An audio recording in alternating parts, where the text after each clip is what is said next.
Bonjour les élèves! Le tutoriel que vous allez visionner présente le complément de phrase. Mais avant de commencer à présenter les notions liées au complément de phrase, je voudrais qu'on revoie des notions de la phrase de base. Parce que si on ne comprend pas bien la phrase de base, ça va être difficile de comprendre le complément de phrase. Donc, vous avez ici le schéma de la phrase de base qui commence par le sujet, qui est suivi du prédicat et qui se termine par le complément de phrase. On se rappelle que quand on respecte le modèle de la phrase de base, le sujet est en premier. Ensuite, vous avez le prédicat et le complément de phrase est à la fin. Quand les mots sont placés dans cet ordre-là, les groupes de mots sont placés dans cet ordre-là dans une phrase, il n'y a pas besoin d'avoir de marque de ponctuation entre ces groupes-là. Cependant, si la phrase est modifiée, parce qu'on ajoute des groupes, parce qu'on déplace des groupes, à ce moment-là, ça va justifier l'ajout de marques de ponctuation. La phrase de base, c'est quoi au juste? Quand on ne s'en rappelle pas, on a une petite définition ici. La phrase de base est un modèle qui définit la phrase en tant que construction syntaxique qui a un sens. Ça veut dire que la phrase est construite correctement et on peut en comprendre le sens. Autrement dit, la phrase de base est le modèle sur lequel on se base pour construire correctement une phrase, pour qu'elle ait un sens. Si vous ne maîtrisez pas bien toutes les règles de grammaire et de syntaxe, bien, si vous suivez ce modèle-là, de façon générale, vous devriez écrire des phrases correctes qui ont un sens. On se rappelle que la phrase de base a 3 groupes. Il y en a 2 qui sont obligatoires, un qui ne l'est pas, qui est facultatif. Donc, le sujet et le prédicat sont les 2 constituants obligatoires de la phrase de base. Le complément de phrase est facultatif et c'est important de le savoir parce que ça veut dire qu'on n'est pas obligé d'avoir de complément de phrase quand on écrit une phrase. On parle depuis tantôt de prédicat, de sujet, de complément de phrase. Ce sont des fonctions. Alors, il est important de savoir que le sujet est une fonction syntaxique, que le prédicat est une fonction syntaxique et que le complément de phrase est une fonction syntaxique. Pourquoi?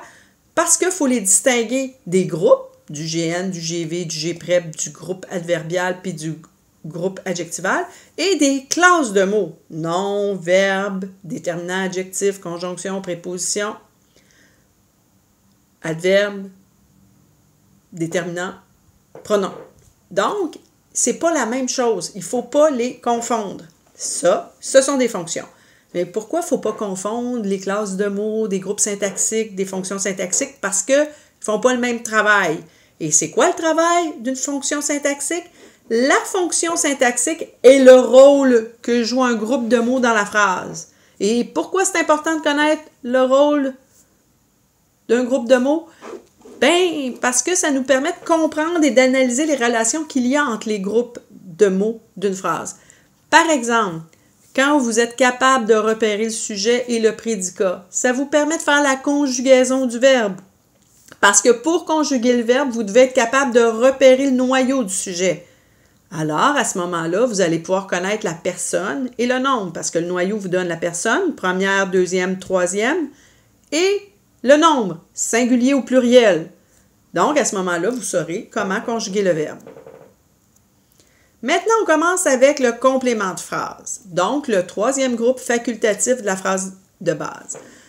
Pour être capable de le repérer, on va appliquer 3 manipulations syntaxiques qui permettent de repérer le complément de phrase dans cette phrase ici. Plusieurs adolescents lisent leur roman préféré chaque matin. En gras et en jaune, surligné en jaune, vous avez le sujet. Souligné et en bleu, vous avez le prédicat. On a déjà fait l'analyse pour vous de ces 2 groupes-là. Il nous reste chaque matin. Chaque matin, on fait l'hypothèse que c'est un complément de phrase et comment on va pouvoir vérifier notre hypothèse en appliquant la première manipulation syntaxique, qui est l'effacement du complément de phrase.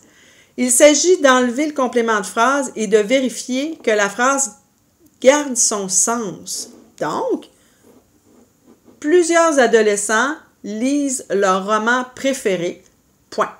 Est-ce que la phrase fonctionne? Tout à fait. Chaque a été enlevé chaque matin, mais ça n'empêche pas qu'on comprenne ce qui se passe. Il nous manque une info, le moment où se déroule l'action de lire le roman préféré et qui le fait, mais on comprend le sens principal qu'on voulait, l'idée principale qu'on voulait émettre.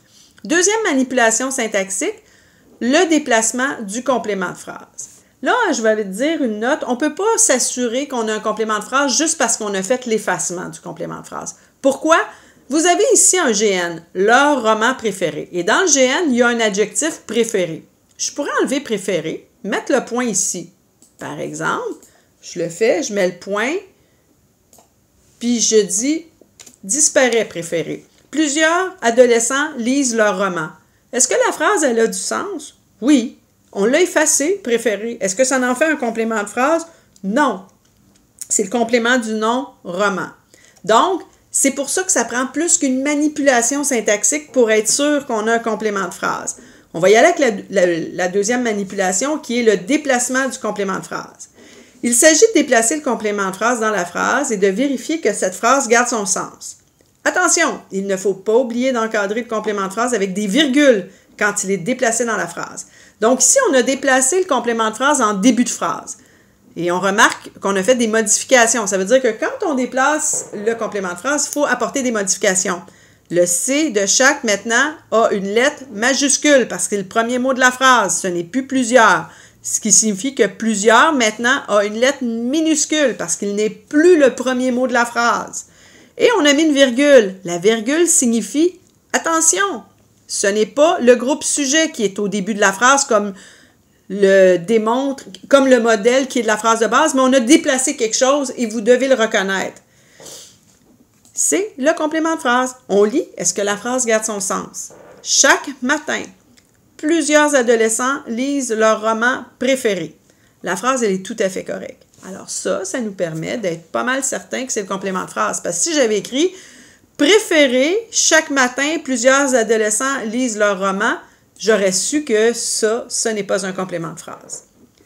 Il reste une autre manipulation que l'on utilise beaucoup plus rarement, que vous avez peut-être jamais entendu, dont vous avez jamais probablement entendu parler, peut-être que oui, c'est le dédoublement.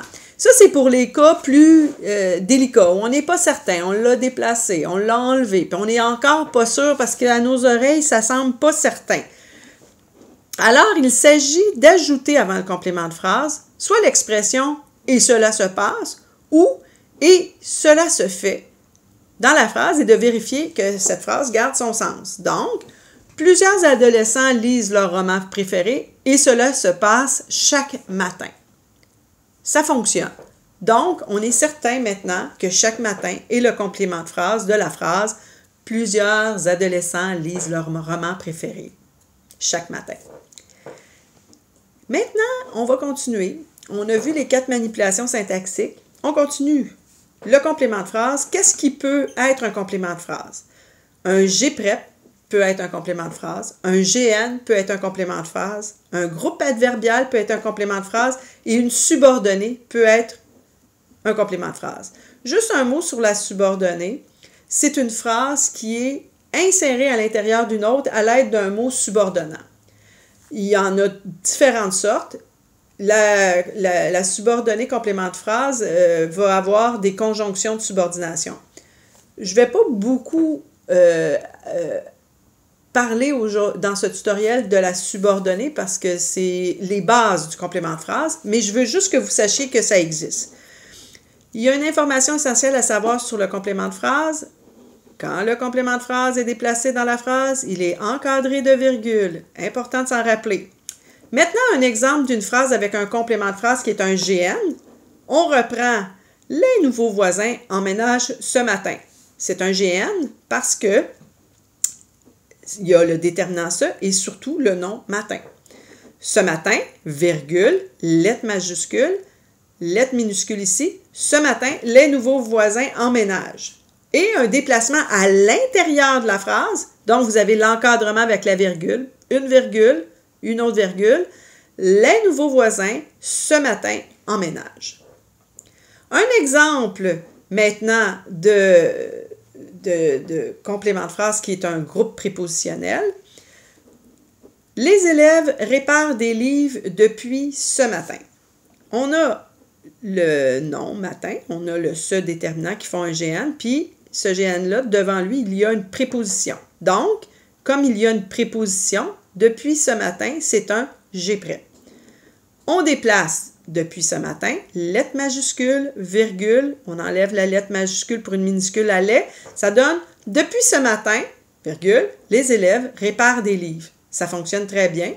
Et est-ce qu'on peut le faire aussi en milieu de phrase? Les élèves, virgule, depuis ce matin, virgule, réparent des livres. J'ai quand même ajouté un exemple avec une subordonnée. Un exemple d'une phrase avec un complément de phrase qui est « Ah, j'oubliais le groupe adverbial. Nous cueillerons de belles pommes rouges demain. » C'est un adverbe. Demain, hier, le surlendemain, le lendemain, ce sont des adverbes. Demain, virgule, nous cueillerons de belles pommes rouges. On a mis la lettre majuscule, la virgule, ici on a mis la minuscule. Nous cueillerons, virgule, demain, de belles pommes rouges. Le groupe prépositionnel est le noyau du groupe prépositionnel est la préposition. Je vous ai mis les constructions pour que vous ayez une idée de ce que peut être un groupe prépositionnel. J'irai pas avec beaucoup d'explications supplémentaires parce qu'éventuellement, vous pourrez trouver un tutoriel sur le groupe prépositionnel, mais sachez qu'un groupe prépositionnel est construit soit préposition plus GN, comme dans l'exemple ici, à la maison, ou préposition plus groupe de verbes infinitifs, comme dans l'exemple ici, de connaître. Il est important de connaître ces classes de mots. La subordonnée complément de phrase. La subordonnée complément de phrase est une phrase qui est enchâssée dans une phrase à l'aide d'un subordonnant, qui est une conjonction de subordination.